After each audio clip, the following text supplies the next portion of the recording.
Hello, welcome to Season 2 of The Buzz.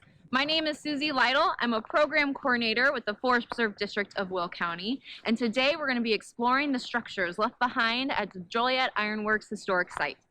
Then we're going to be taking a trip over to Rock Run Rookery, where reports of bald eagles have been going wild. So get ready for an adventure on this episode of The Buzz.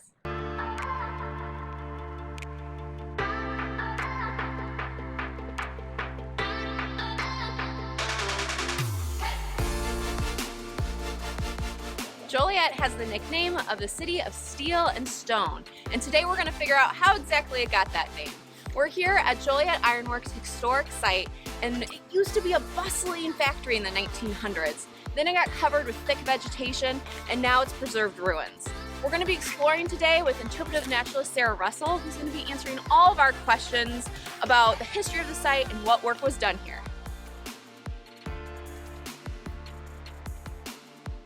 Hi Sarah, thank you for joining us on this beautiful day. We're out here and we're walking these trails, and what exactly are we looking at? This is one of my favorite sites, so it's wonderful for everyone to get a chance to come out and see these footprints of what used to be the Joliet Ironworks. Joliet Ironworks is the name that we say for this collective of different companies that worked here. So they were different iron and steel industries. It was built and started in the 1870s, and it continued full force through the 1930s. Most of the site was disbanded at that time, and even though they continued to do some finishing work afterwards, it was not continued as a full site where we're making steel and iron.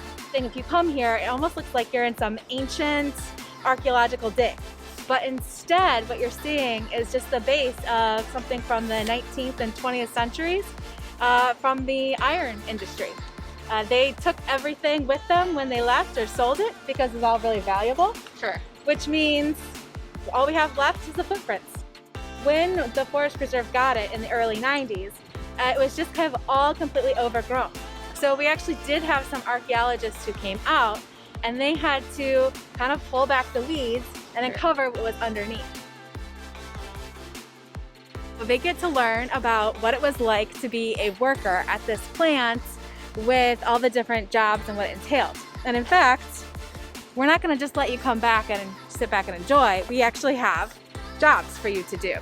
So everyone gets a job card, and I figured today, Susie, I would hand one over to you as well. Here you go. This is great. I love that I'm connecting with this site by getting a job, and I won't dive into details quite yet, but I'm a stock house shoveler, so can't wait to see what that's all about.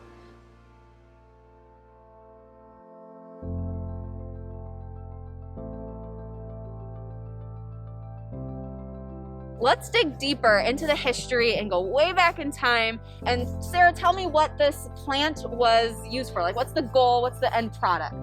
So at Joliet Ironworks, what we're working on and making is metal. So it's iron, Okay. and then later on it's steel. All right, two different metals. Two different Iron, metals, steel. Okay. but you need iron in order to make steel. All right, you had to have a couple different kinds of materials. You had to have the iron ore, which is that rock that you're holding here. It's Okay. pretty heavy, right? Right, it is heavy. Yeah, it's not a normal like rock. It's Right. shiny, it's Right. got weight to it. Yeah, so it's actually a mineral, right, that comes up from the ground. But you can't just use that. You have to add two other ingredients. You need limestone, which Joliet is famous for, right? So this is the stone in the steel and stone. Yes, this Got is the it. stone part. And then the other thing that you have to have is something called coke. Not the drink, Coke, yeah. not the drug.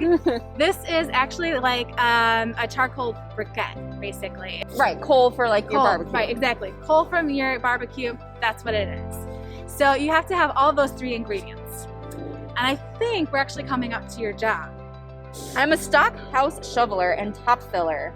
So I put the raw materials like limestone, coke, and our iron ore into wheelbarrows. And then after a long ride up, you said those were like 100 feet tall, we put them in the furnace. The reason for that is that cooking process happens in the middle of this giant furnace. That's this great big tube. Behind us is where the furnace would be, correct? Right. You have to pump hot air in. Once you do all that, then you can get everything mixes and melds together, and it creates the iron. You actually have the iron that you want, it's kind of in the middle, and then on top of that you have kind of the slag. You're gonna have to drain that off. Okay. And in fact, That's what you're seeing behind us. This is some leftover schmutz, which we call slag. So this is actually called it's a giant salamander. The salamander right here is the archaeological footprint that's been left behind. So we have our iron ore, the limestone, and the coke in the furnace. It's heating up, it's molten lava. How do we get it out? Really important, right? We have to do that. So basically, we've got this really, really hot lava we have to get out, and it's somebody's job to do it. So you have somebody called a clay buster who takes this magnificently long wooden stick, right? Okay. And they take it and they just jam it at the cork, and that pops it off.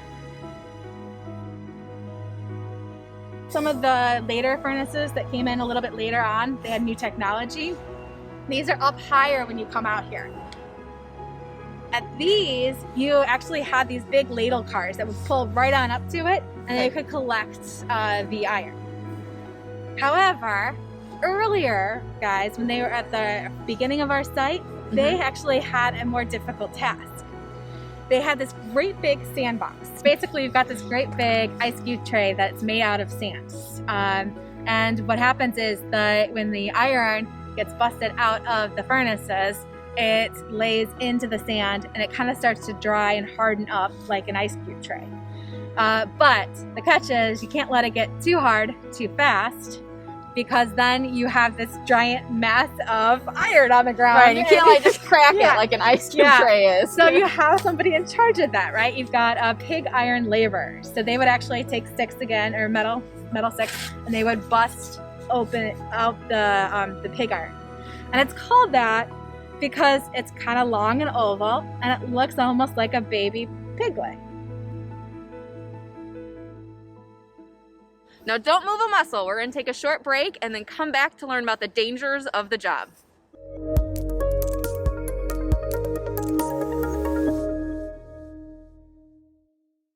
Winter is in full swing. Beat that cabin fever by embracing it and eating up everything the season has to offer. There's no shortage of wildlife to see when you take it slow. Or pick up the pace and let your furry friends run wild at one of 6 dog parks. Hit our sled hill and brace yourself for glorious wipeouts. Find a spot to enjoy a moment of winter's end. You can also give snowshoeing a shot. Or maybe cross-country skiing is more your thing. The choice is yours.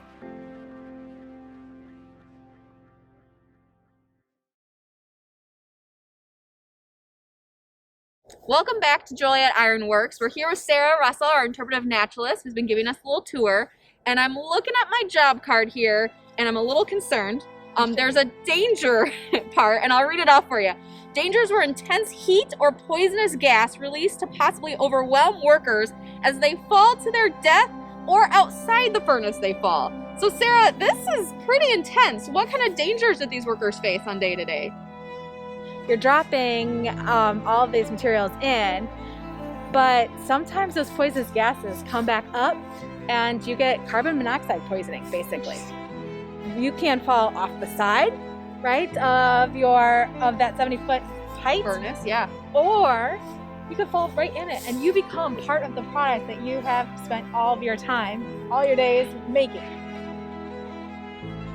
They didn't want to lose workers, right? It wasn't their goal to see how many they could go through. They wanted to protect them. So they were actually part of one of the first safety first movements where they were trying to print signs in the languages that people spoke and tried to get them trained properly and made them aware of some of the dangers.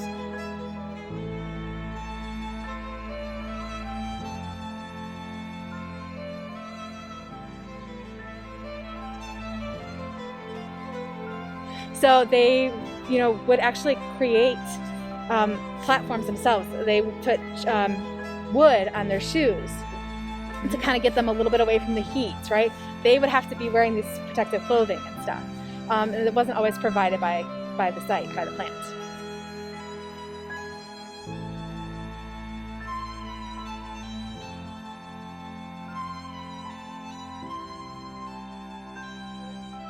Thank you, Sarah, for joining us. I loved hearing all your knowledge, and I know I appreciate the City of Steel and Stone so much more now. I think Joliet Ironworks is a great place to learn about a human story, plus a manufacturing wonder, and be surrounded by nature. So if the public wants to experience this site more, what can they do? Well, definitely come out to this site here, explore it with friends or family, and then come to Isle Allagash Museum. We've got an exhibit coming up on the manufacturing here and the people who works here. And you can also check out our website, reconnectwithnature.org, to learn about upcoming virtual and in-person tours.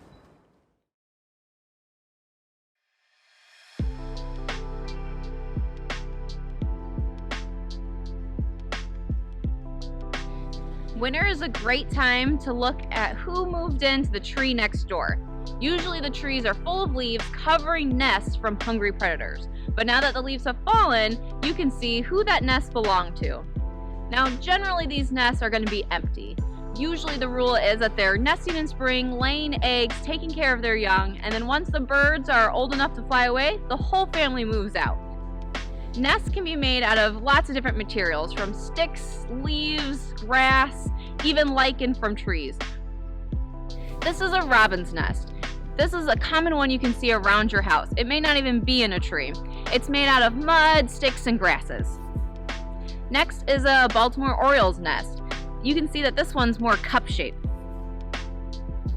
And the small one belongs to a ruby-throated hummingbird. It's tiny, made out of mosses, lichen, and held together by spider webs. Now, nests aren't just for birds. You may also notice something like this. This is a bald-faced hornet's nest, and it's made more out of paper. The bees will eat wood material, mix it with their saliva to make this sheddy paper look. Now, inside the nest still looks like the classic honeycomb pattern we're used to seeing with the honeybees. These nests are rebuilt every year and are abandoned, usually during the winter. Birds tend to destroy these looking for a meal left inside. Squirrels also make nests. Theirs are called drays. And you can look up in the trees and find a big ball of messy leaves and sticks. That's a squirrel's nest. And in a cold winter day like today, chances are they're bundled inside, keeping warm. So embrace the great outdoors this winter. Look high, look low, look even inside the trees. See how many nests and animal homes you can find.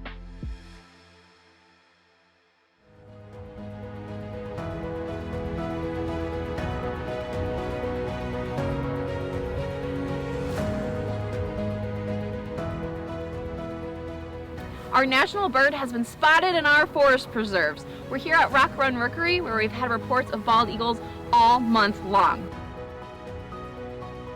Now, bald eagles have had their struggles, being hunted to protect fishing holes, but then also battling against pesticides like DDT. They have been put on the endangered species list. But they are a success story. Starting from 400 breeding pairs in the lower 48 states, now they count up to approximately 1,400 pairs. So with protection and all of us working together, the bald eagles have made a comeback.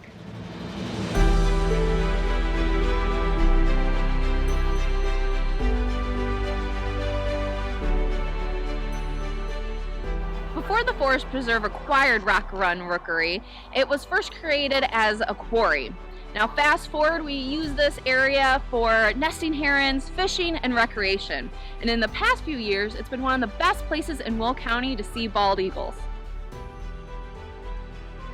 So if you're looking for the bald eagles, here's some tips. You can start out at the observation deck and maybe get lucky to see one or two. You can also scan the trees along Route 6 or walk all the way down to the other end of the preserve where the trail ends. Now make sure you pack a spotting scope, binoculars, or even a long camera lens, because you can see them with the naked eye, but they'll be kind of little blobs and the juveniles blend in. So grab your equipment for a better look.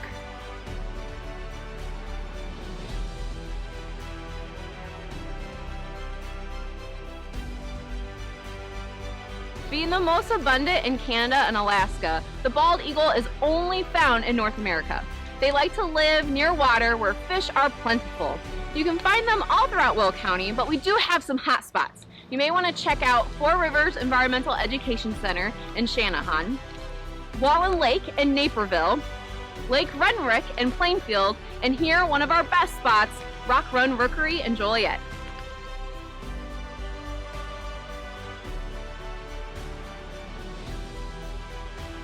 Bald eagles are normally solitary birds, but as the temperatures drop, your chances of seeing one or more in action increase. This is because when the lakes and rivers freeze over, the eagles tend to congregate in the areas that are left unfrozen. We think Rock Run Rookery is a good place because of its proximity to the Des Plaines River, and there's plenty of food to go around. There have been certain days when we see photographers come out here and get pictures of 6 to 7 eagles all in one tree. I bet you can picture these majestic birds swooping down the water, catching a fish with their powerful talons, which is a common sight. But did you know these bald eagles also steal fish from other birds? Sometimes they'll go to lengths to chase them down until the meal is up for grabs, dropped on the ground. They can handle about 5 pounds to fly off with, but if the fish is too heavy, bald eagles are known to swim by rowing their wings until they reach a better place to eat. They're also not very picky eaters, so they've been known to grab rabbits, frogs, really anything that they can carry. They're also fans of eating carrion, which is another word for dead animals. So that sounds pretty delicious. It may not surprise you that bald eagles aren't actually bald. So they have white feathers on their heads and tails with a dark body, and yellow feet and yellow beak. So what's the deal with all those brown eagles?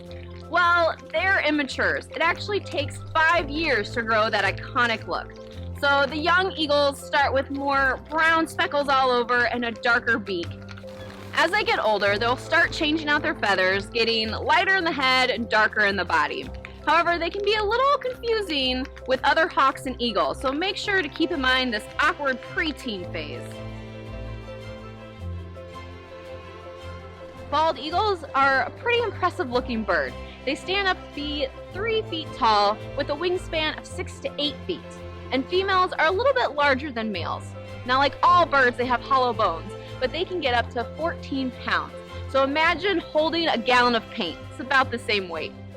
When they fly, they can go 30 miles per hour. And then when they dive, 100 miles per hour. That would land us humans with a pretty hefty speeding ticket.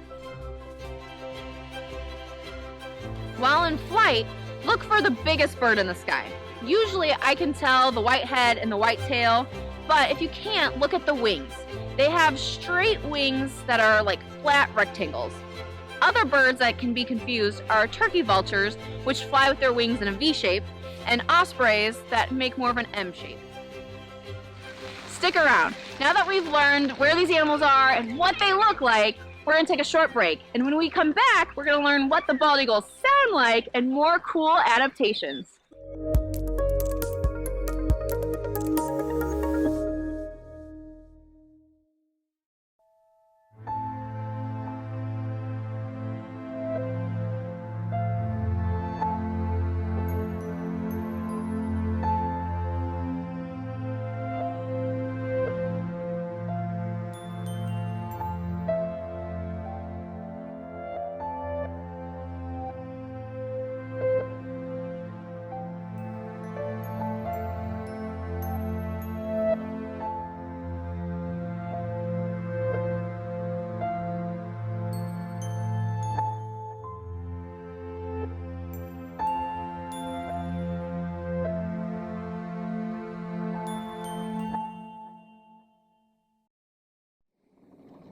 Do you hear that? Now don't be fooled by Hollywood's depiction of the bald eagle's call. A lot of times they use the more intimidating scream of the red-tailed hawk.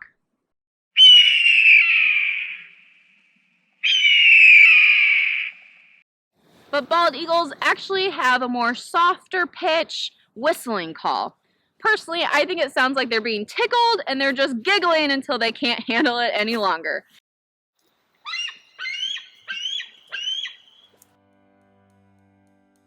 Have you heard the term eagle eye? Usually used to describe someone with great eyesight and observation. Well, bald eagles are no exception. They have pretty big eyes, actually the same size as eyes that we have. Theirs takes up most of their whole head. They can spot things further, sharper, and wider than we can. say we see a fire 2 miles away, well, they can actually see a mouse run away from that fire. Bald eagles mate for life, which can be about 20 to 30 years. They both help making the nests out of sticks and then grasses and feathers for a cozy inside. Now these nests can be huge. They add on to it every year, doing little renovations each nesting season. So picture like a queen-size bed that's 5 feet wide and 2 to 4 feet deep. And make sure you look at those nests closely. You never know what you're gonna find. We personally have found a great horned owl overtake an eagle's nest because, well, they're terrible nest builders. So why not move into a bald eagle's nest? We know it's super exciting to find a nest, but the Forest Preserve District of Will County never discloses a nest location, and this is to protect the birds. Any human disturbance can make them stressed out and abandon the nest. It's a good rule of thumb to stand about a football field away from these birds. If the bird is reacting to you, then you're too close. Once a rare sight, bald eagles can now be spotted close to home. We are so lucky to see them here at Rock Run Rookery, but there's still some things we can do to help them out.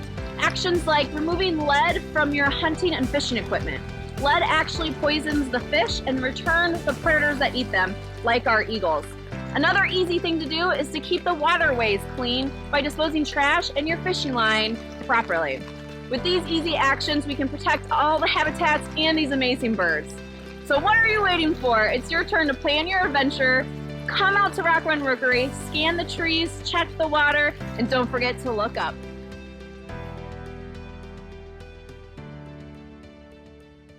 Thank you so much for joining us today.